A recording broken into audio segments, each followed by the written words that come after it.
Hi ma'am, I ngasi channel asi anova channel ni aduga gi mathakta aina ngasi semliba video asisu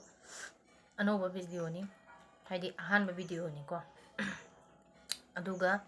ai uje hei mele duna hei cha sana wari khala sana bina singa sise ko aduga aina video semli ana khanba se ko ira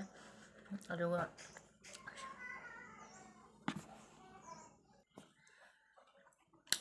aduga sembadi ngamdaba ko kaigino haibada ai video semba heite adagi youtube se ina kuire painingi aina khanjaba youtube ta video kamina thanganaba hingse uraga aisu thanganingi ba aduga video se haibadi kamaina semdoba kamaina edit tawdoba kamai haidoba aisu khangde heisu heite adai ngasi semiba video sina kaim nate aigi ahanba channel nina kano kamai haitare akhoi ichi kasarda leiba ichi naw sing na nuksiba taragadi aigi channel asi like amasung subscribe tawbiu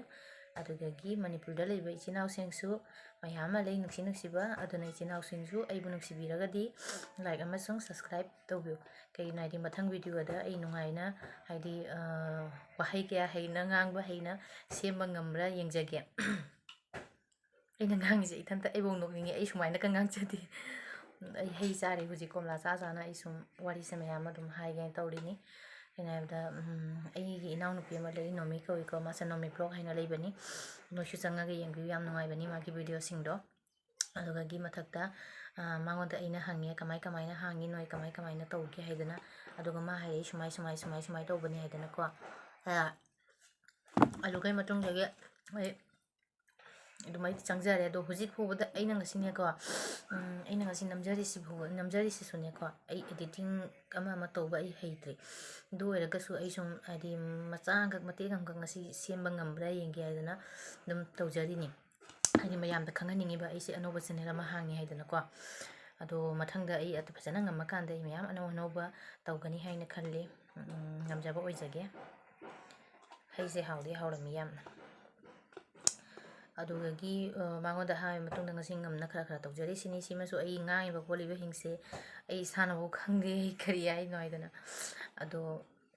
mayamna nuksibiragadi like subscribe tawbiu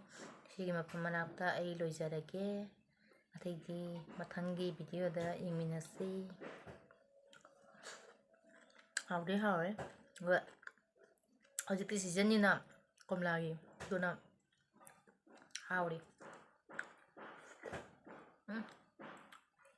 sumaina komla mahi thakpa jam hawgani noju try tawna jengo